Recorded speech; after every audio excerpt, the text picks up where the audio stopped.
예수께서 성전에 들어가 가르치실새 대제사장들과 백성의 장로들이 나와 가로되 네가 무슨 권세로 이런 일을 하느뇨?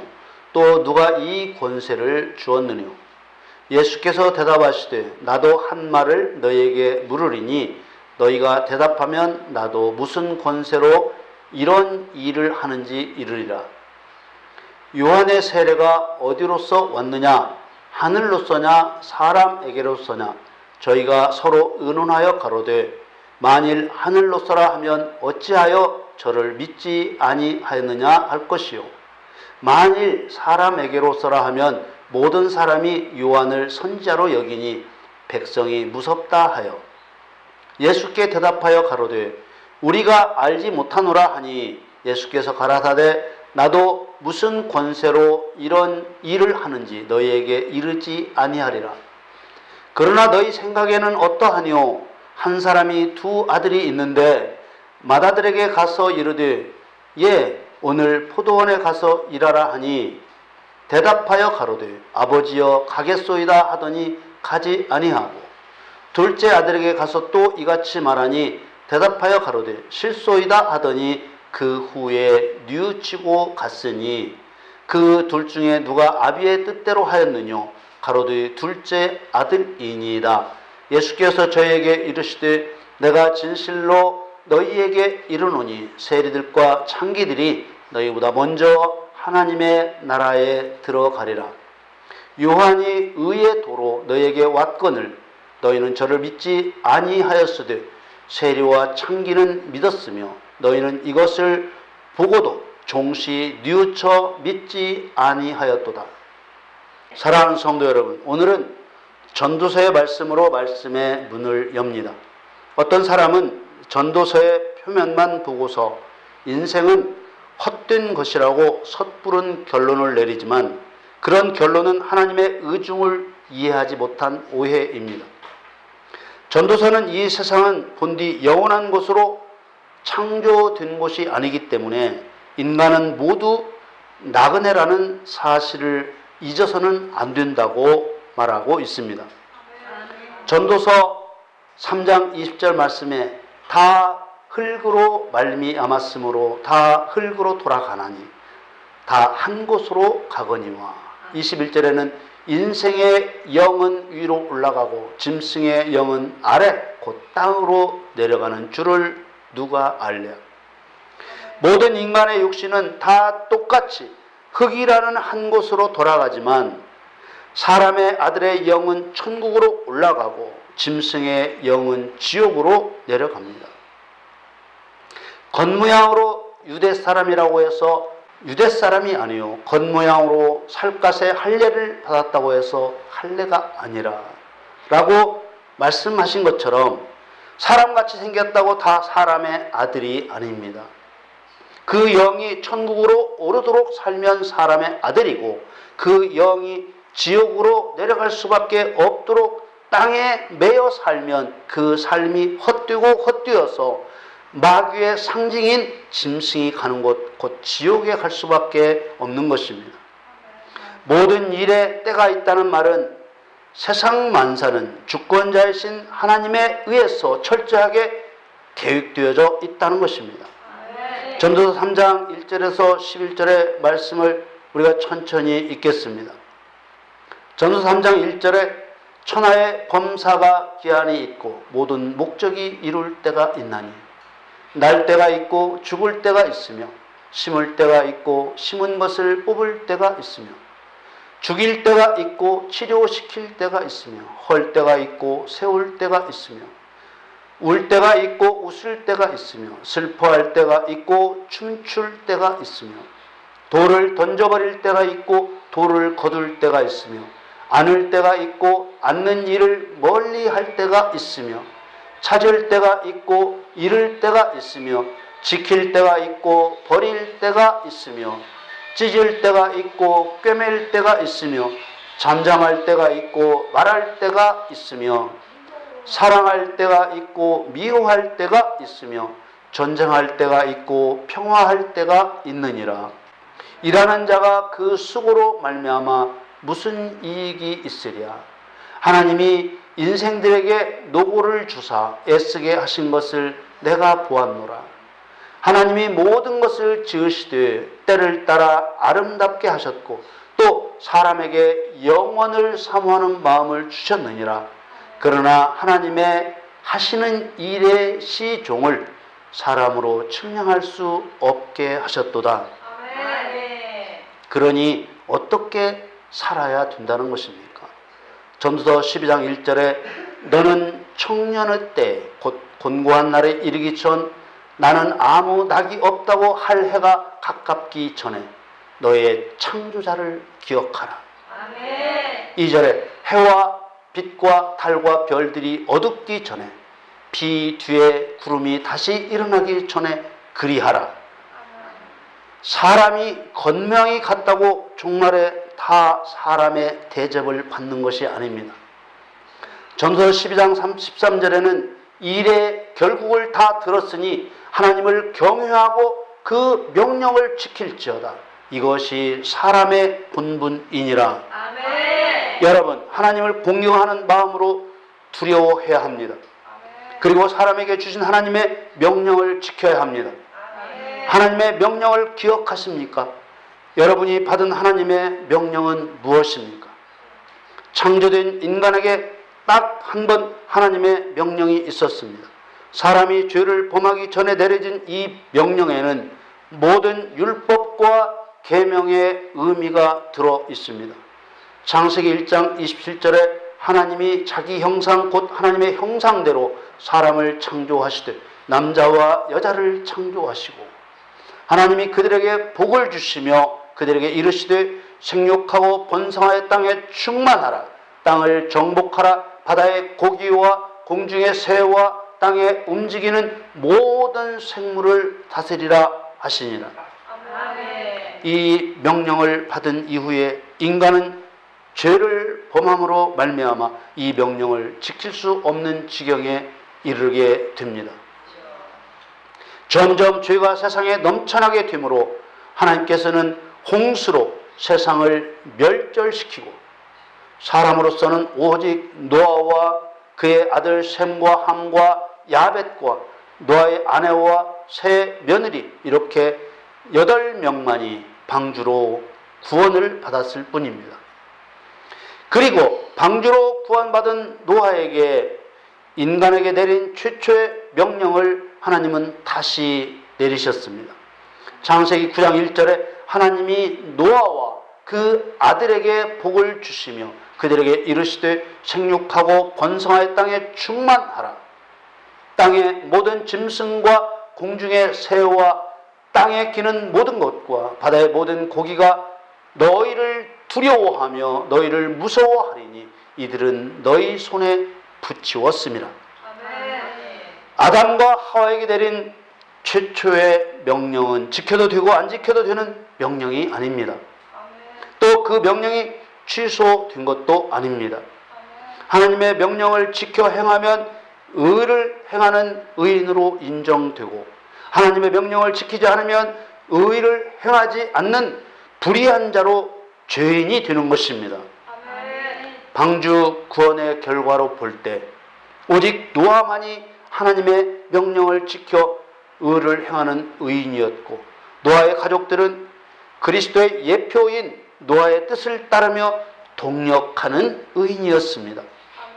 창세기 6장 9절 말씀에 노아의 사적은 이러하니라. 노아는 의인이요 당세의 완전한 자라. 그가 하나님과 동행하였으며 그가 세 아들을 낳았으니 셈과 함과 야벳이라. 성경의 모든 명령은 아담과 하와에게 내리신 최초의 명령과 연관되지 않은 것은 없습니다. 이 하나님의 명령을 어떻게 이해하느냐에 따라 성경을 이해하는 방향이 완전히 달라지고 마는 것입니다. 만일 이 명령을 하나님이 창조하신 세계를 활용하고 발전시켜 인간의 삶을 아름답고 풍성하게 누리라고 한 명령으로 이해한다면 이 세상은 인간이 영원토록 번영하며 살도록 창조된 곳이라는 뜻이 됩니다. 그러나 최초의 명령을 사단 심판 명령이라고 이해한다면 이 세상은 하나님의 계획이 끝나면 없어지고 전도서에서 말씀하신 것처럼 사람의 본분을 다한 사람은 본향인 천국으로 돌아간다는 뜻이 됩니다.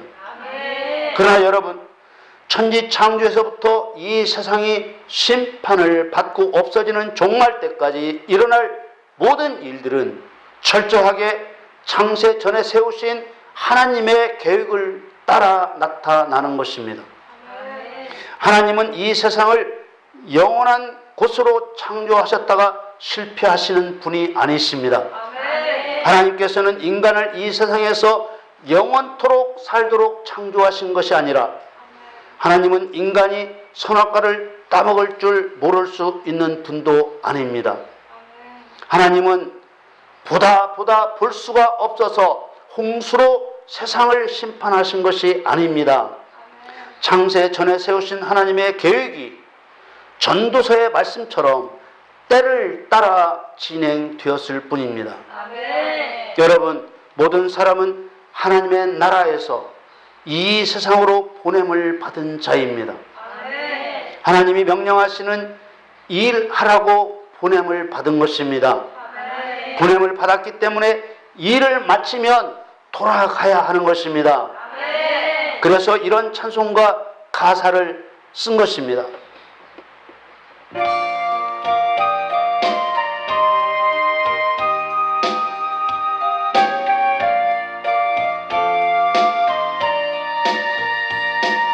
주가 내게 부탁하신 모든 역사 마친 후 예비하신 그 집에서 주의 얼굴 펴보리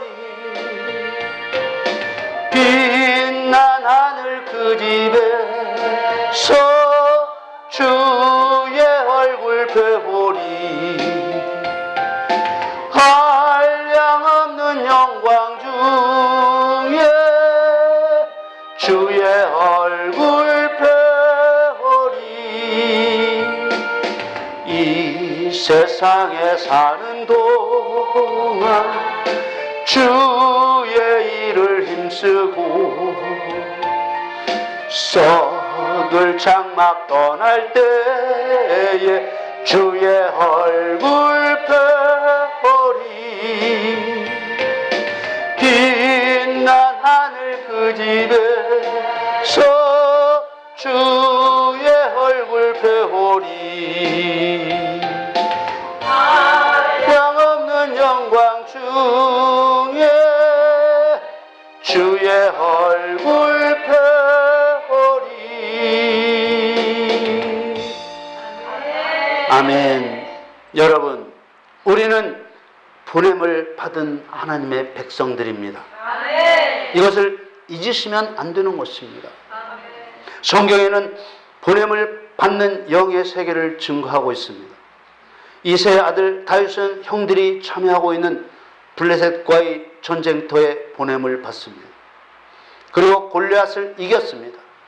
야곱의 아들 요셉이 애굽에 보냄을 받습니다. 현실로는 요셉을 미워하는 형들에 의해 팔려갔지만 실상대로 요셉은 여호와께서 자신을 애굽에 보냈다고 고백합니다. 이런 모든 구약의 사건들은 그리스도를 이 땅에 보내실 예표적인 사건들이었습니다.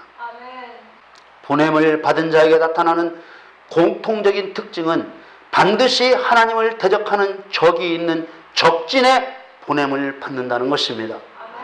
그리고 보냄을 받은 자는 반드시 이긴다는 사실입니다. 그리고 반드시 자기 본향으로 돌아간다는 사실입니다. 여러분의 본향은 어디입니까? 여러분의 본향은 천국입니다.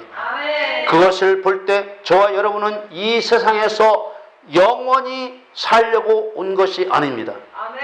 주님께서 명령하신 주의 일을 마친 후에 돌아가는 것입니다. 여러분, 육신은 흙으로 돌아가고 인생의 영은 천국으로 돌아가야만 하는 것입니다.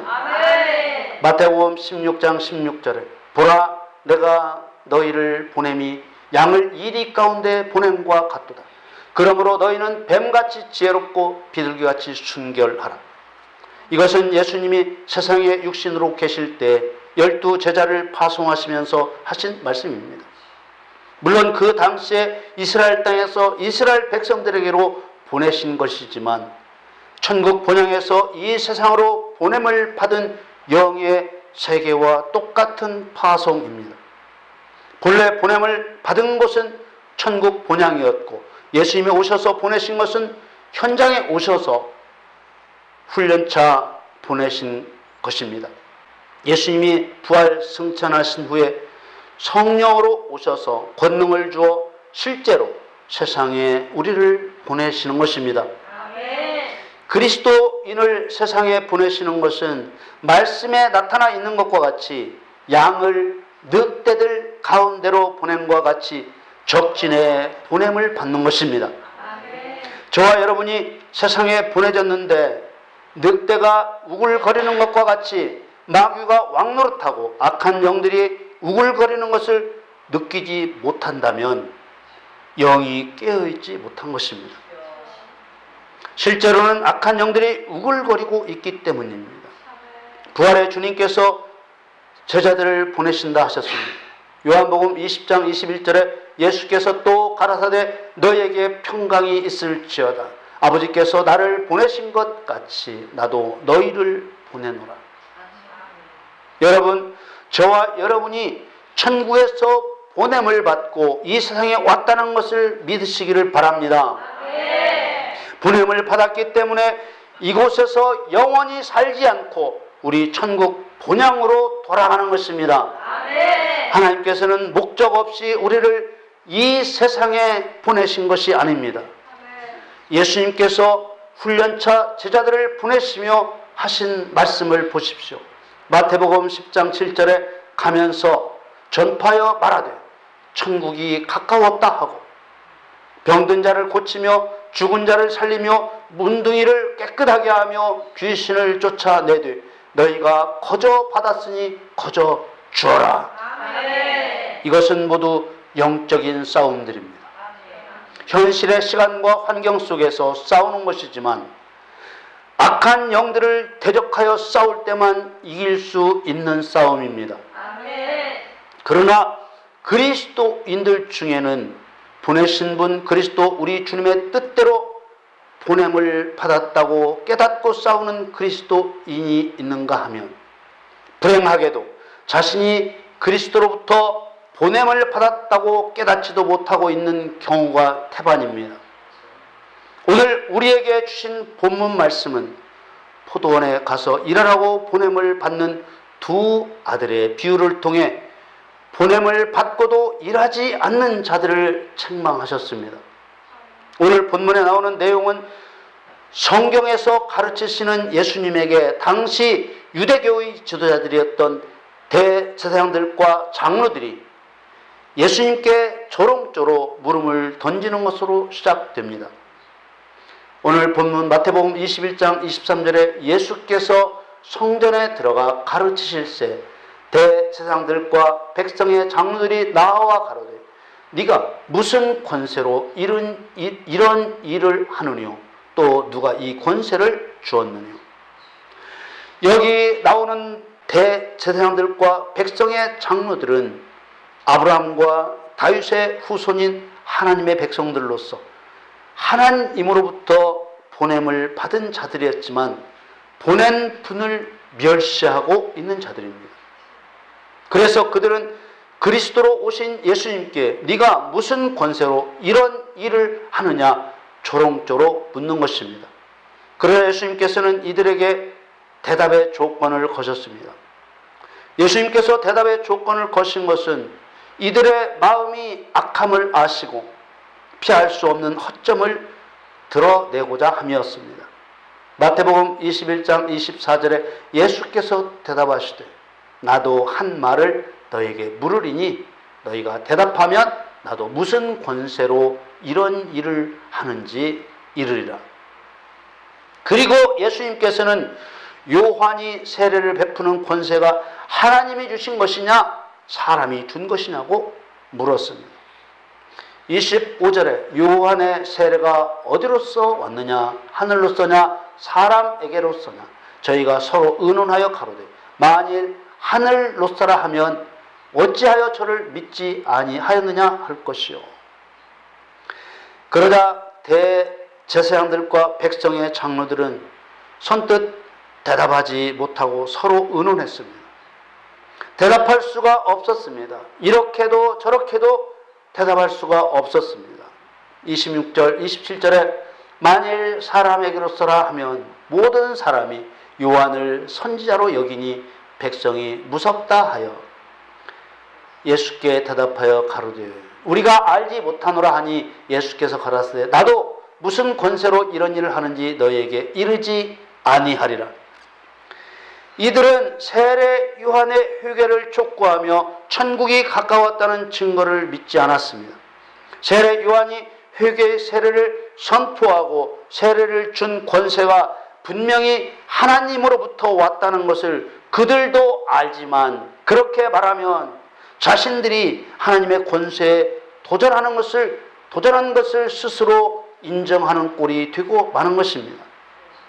또 사람의 권세라고 말하자니 자기들 빼고 모든 사람들이 세례 요한을 하나님이 보내신 선지자로 믿고 있기 때문에 백성들이 무서워서 세례를 주는 권세가 사람의 권세라고도 말할 수 없었기 때문에 우리는 모른다 이렇게 대답한 것입니다.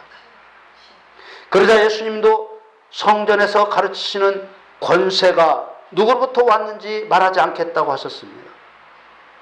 예수님이 답하지 않으시는 것은 이렇게도 저렇게도 대답할 수 없는 대제사장들과 백성의 장로들을 더욱 수치스럽게 하는 것이었습니다. 주의 길을 예비하던 세례 요한이 이미 예수님을 그리스도라고 증거했기 때문입니다. 그러면서 두 아들의 비유를 꺼내 들었습니다. 오늘 본문 28절에서 31절 말씀을 계속해서 보겠습니다. 그러나 너희 생각에는 어떠하뇨? 한 사람이 두 아들이 있는데 맏 아들에게 가서 이르되 예 오늘 포도원에 가서 일하라 하니 대답하여 가로되 아버지여 가겠소이다 하더니 가지 아니하고 둘째 아들에게 가서 또 이같이 말하니 대답하여 가로되 실소이다 하더니 그 후에 뉘우치고 갔으니 그 둘 중에 누가 아비의 뜻대로 하였느뇨? 가로되 둘째 아들이니이다.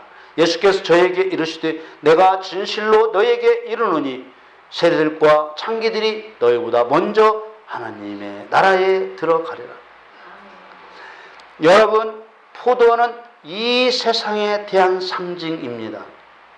포도에 대한 비유는 좋은 쪽과 나쁜 쪽으로도 비유되는 양면성이 있습니다. 그러나 포도는 본질적으로 심판받을 자들을 상징합니다.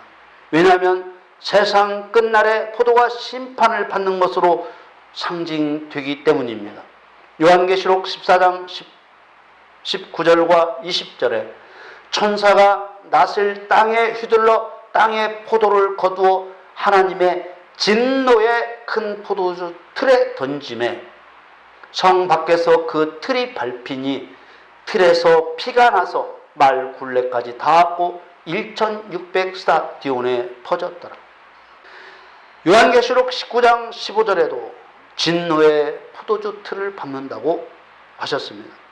포도의 상징에 관하여는 따로 시간을 내어서 자세히 증거하기로 하고 오늘 본문에 나오는 포도원은 우리가 살고 있는 세상을 상징하고 포도원에 심겨진 포도나무는 악한 영들을 상징하는 것입니다.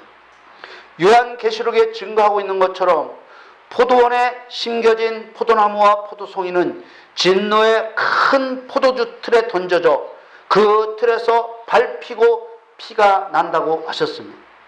결론적으로 포도가 죄의 열매, 죄악의 결과라는 것을 분명하게 하고 있기 때문에 성경에 나오는 포도에 대한 비유를 진리와 은혜라는 틀에서 분별해야 되는 것입니다. 예수님께서 대제사장들과 백성의 장로들에게 비유로 물으시는 핵심은 누가 아버지의 뜻대로 한 것인가 라는 것입니다. 맏아들에게 포도원에 가서 일하라고 하자 맏아들은 가겠다고 대답하고서는 가지 아니하고, 둘째 아들은 처음에는 싫다고 했지만 그 후에 뉘우치고 갔다는 것입니다. 그 둘 중에 누가 아비의 뜻대로 하였느냐 하는 예수님의 물음에 그들은 둘째 아들이 아비의 뜻대로 했다고 대답했습니다. 이어지는 말씀을 보면 예수님께서는 하나님의 백성으로 선택받았으나 하나님 아버지의 뜻에서 완전히 벗어난 대제사장들과 백성의 장로들을 직설적으로 책망하신 것입니다. 왜 책망하셨을까요? 대제사장들과 장로들이 속한 바리새파들이 예수님이 비유하신 맏아들에 해당하기 때문입니다. 하나님의 선택된 백성들로서 포도원에 가서 일하겠다고 대답하고 전혀 포도원에 들어가 일하지 않는 자들의 상징입니다. 그러나 하나님의 백성이 되어서도 아버지의 뜻대로 행하지 않는 자의 죄가 더욱 완악한 죄인인데도 이들은 세리와 창기를 가장 경멸했습니다. 세리와 창기들이 너희보다 먼저 하나님의 나라에 들어가리라. 예수님의 결론은 32절에 말씀하시는 것처럼 요한이 의의 도로 너희에게 왔거늘 너희는 저를 믿지 아니하였으되 세리와 창기는 믿었으며 너희는 이것을 보고도 종시 뉘우쳐 믿지 아니하였도다. 세례 요한이 증거한 의의 도는 모세 율법에 예언된 대로 진리로 의를 행하여 불의한 자 마귀를 멸하러 오시는 그리스도를 증거한 것인데 그들은 끝까지 마음을 돌이켜 믿지 않았다는 것입니다.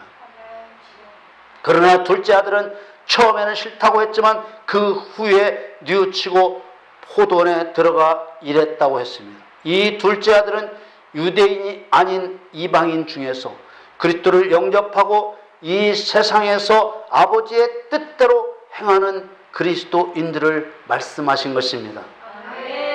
예수님께서 말씀하시는 둘째 아들은 하나님의 뜻을 떠나 있었음을 회개하고 그 마음을 돌이켜 그리스도의 의를 행하는 그리스도인들입니다.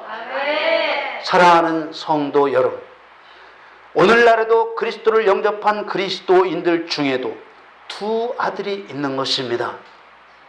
포도원이라 부른 세상에 보냄을 받았으나 가서 일하지 않는 그리스도인이 있습니다. 예수님께 도전한 대제사장들과 장로들처럼 온갖 오직 자기들만 선택된 백성이라고 굳게 믿으며 하나님의 이름을 부르고 예배하고 온갖 종교 행위를 하면서도 정작 그리스도의 사역을 하지 않는 자들이 있습니다. 그리스도의 사역은 죄인의 죄 문제를 해결해 주는 제사장의 사역과 진리로 마귀의 거짓을 깨뜨리는 선지자의 사역과 세상의 거짓 왕 마귀를 만왕의 왕이신 그리스도의 이름으로 굴복시키는 왕의 사역입니다. 우리 주 예수 그리스도께서 주신 구원의 은혜를 입고도 주님이 본을 보여 행하신 그대로 하지 않는 자들은 세리와 창기보다 완악한 자들입니다. 그러나 회개하라고 외치며 세례를 주고 병자를 고쳐주고 귀신을 쫓아내며 하나님 말씀을 가르쳐 천국 복음을 전파하는 성도는 마음을 돌이켜 순종한 둘째 아들입니다. 이 둘째 아들만이 아버지의 뜻대로 행한 참된 그리스도인입니다. 여러분, 우리 모두에게 하나님의 뜻을 행할 수 있도록 더 크고 강력한 하나님의 권세와 능력이 임하기를 간절히 축원합니다. 저 여러분 모두 살았다 하는 이름은 가졌으나 죽은 자가 되지 말고 아버지의 뜻대로 순종하여 의를 행하는 참된 그리스도인으로 살아가기를 예수님의 이름으로 축원합니다.